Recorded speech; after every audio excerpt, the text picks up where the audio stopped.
Para explicar, então, como vai funcionar todas essas mudanças da reforma tributária, nós recebemos agora a advogada tributarista Emanuele Lemos, que está hoje aqui com a gente nos nossos estúdios. Olá, doutora, uma boa noite, seja muito bem-vinda. Olá, boa noite, é um prazer estar aqui nesse momento histórico do Brasil, né? Doutora, para começar, o governo deve divulgar aí, nos próximos dias a alíquota padrão, que, segundo o Bernardo Api, deve ficar ali em torno de 28% e não em 26,5%, como havia estabelecido o Congresso. Se isso for confirmado, se esse índice for mantido, o Brasil vai ter o maior imposto sobre o consumo do mundo. Eu começo te perguntando, o que nos leva a esse patamar? Bom, a complexidade em que hoje nós vivemos no sistema tributário nacional é muito grande. Isso não é uma novidade. Se a gente começar a pensar que o sistema foi iniciado em 1966, o sistema tributário desse sistema que conhecemos hoje, e que em 1966 não haviam inúmeros serviços e produtos e operações que hoje acontecem, como cursos online, operações online. Então, existiu a necessidade de modernização desse sistema tributário. Então, a gente sabe que hoje, para atender as necessidades de setores econômicos e também da população em geral, né, e de diversos estados, hoje com a guerra fiscal que existe, foram necessários ajustes aí à medida do caminho, em que alguns setores foram mais beneficiados e outros menos. Então, no final do dia, alguém tem que pagar essa conta. Então, a cada benefício ou regime diferenciado que é gerado,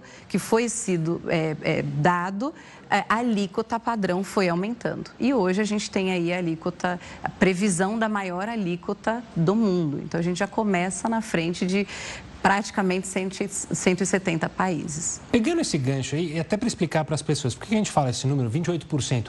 Isso significa que eu vou pagar mais imposto do que a gente paga hoje ou não? Como você falou, é a soma aí de todos os impostos, então vai ter coisa que você vai pagar mais caro, mas tem coisa que você vai pagar mais barato. Exatamente. Então, para a gente ter uma ideia, alguns serviços e produtos serão beneficiados, como itens da cesta básica, que em torno de 26 itens terão a isenção, como foi bem mencionado. Então, isso significa, no final do dia, que o consumidor vai sentir uma redução, em tese, uma redução nos valores desses produtos. E isso é muito importante quando a gente fala de itens da cesta básica. Por outro lado, alguns setores, alguns serviços podem sofrer aumento de carga tributária, como serviços médicos, advogados, entre outros, que aparentemente não são tão essenciais, mas são muito importantes para a população. Então, é necessário cautela e muito cálculo para entender os efeitos da reforma tributária para o consumidor final. Exatamente. Falando aí da cesta básica que a gente mostrou na reportagem, alguns alimentos vão ser isentos, como arroz, feijão, carne, que são os alimentos básicos ali do prato dos brasileiros. Mas isso não necessariamente vai garantir que esses produtos vão ficar mais baratos. Isso vai depender de toda uma cadeia produtiva, dependendo, por exemplo, aí das mudanças climáticas que podem até afetar a safra, é isso? Exatamente.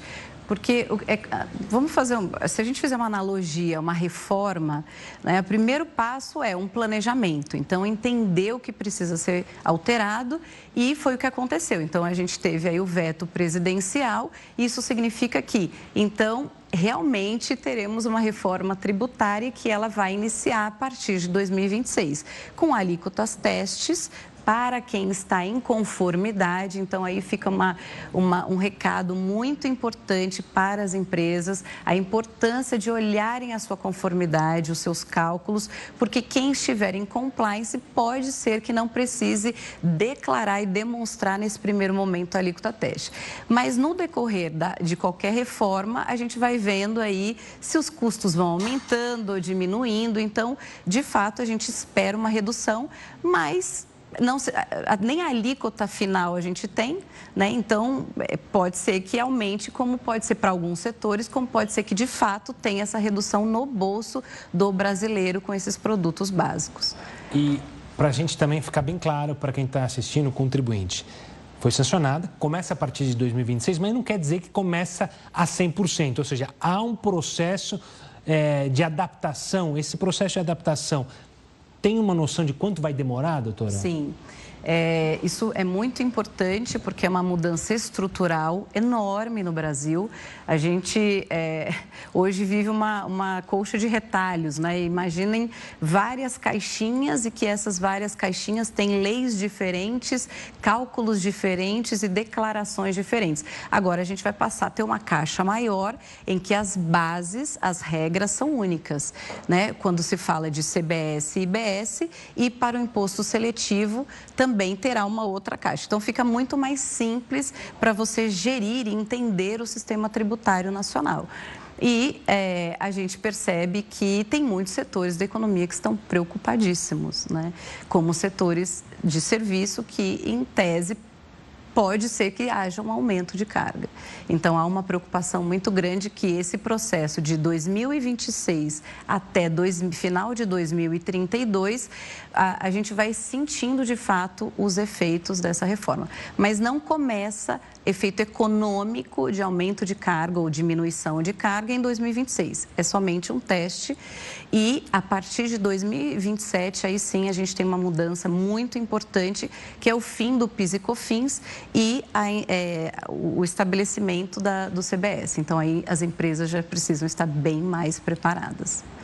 A gente falou da cesta básica. Outro ponto que também interessa bastante a população de baixa renda é a questão do cashback. Eu queria que você explicasse para a gente como que ele vai funcionar, quais produtos e serviços vão entrar nessa lista, vai ficar a cargo de quem gerenciar isso?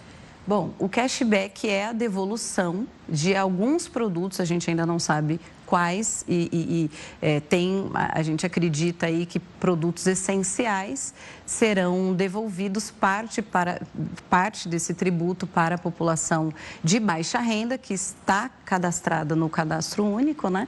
Então, a gente vai entender, a gente entende que a população vai sentir o efeito positivo de redução no final do dia, né, dessa devolução. Agora, como se dará a devolução,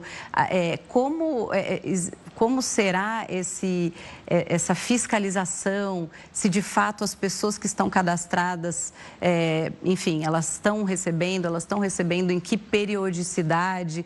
Então, todos esses detalhes a gente vai ver ao longo de 2025, onde teremos a regulamentação, que nada mais é do que são os detalhes de como isso vai acontecer nos próximos anos, assim como o split payment, que é uma mudança enorme no momento do pagamento do tributo, em que não mais no mês subsequente, mas no momento que você paga o fornecedor, o fornecedor já paga aquele tributo. Então, muda muita coisa na vida de todas as empresas.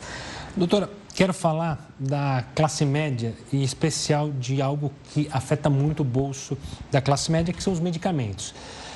Medicamentos vão ter alterações, como é que vão funcionar essas alterações? Já vale a partir de 2026? Não vale? Vai ter uma lista de quais serão isentos ou não? O que você pode falar para tentar acalmar as pessoas que precisam de medicamentos mensais e estão ali com o olho aberto para saber se vai custar mais no bolso?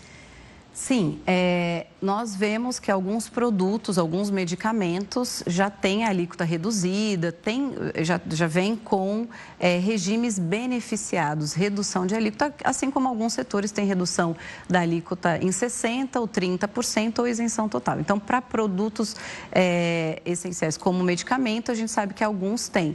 Agora, não temos ainda a lista completa, todos os produtos específicos, então a gente vai ter que aguardar as cenas dos próximos capítulos, mas sim, essa é uma preocupação, foi uma preocupação no decorrer da reforma de que esse tipo de produto tivesse equilíbrio, porque hoje já existe muito incentivo e benefício fiscal para o agronegócio, para, inclusive, setor de medicamentos. Então, a gente tem alguns pontos que precisaram ser avaliados ao longo da reforma para não haver um descasamento muito grande, né? Então, por isso que ao longo dessa discussão no Senado, muitos setores foram até o Senado apresentando cálculos e demonstrando se teria um aumento ou não na carga tributária. Então, o detalhe, a lista a gente vai ver nos próximos períodos.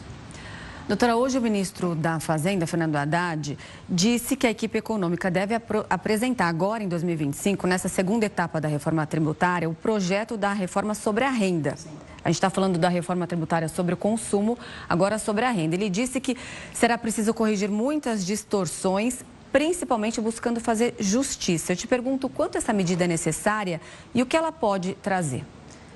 Bom, a reforma tributária é muito ampla, por isso que a gente está na primeira fase, que é a reforma sobre o consumo, como você bem disse, e agora a reforma sobre a renda e patrimônio. Então, neste momento, em tese, a reforma do consumo, ela não vem equilibrar, a gente vê os efeitos de quem tem menos renda, pagando menos imposto, mas agora sobre a renda a gente vai sentir isso de forma muito mais clara, né? Com as novas medidas de fato, tributação sobre quem tem uma renda maior e menos tributação de imposto de renda para quem tem rendas menores. Então, isso a gente está na expectativa, porque muitas empresas estão preocupadas com alguns pontos que já vêm sendo discutidos, como tributação de dividendos, né? Então, é um impacto grande. Na vida das pessoas também, a tabela lá do imposto de renda, será que vai mudar? Então, tudo isso vai impactar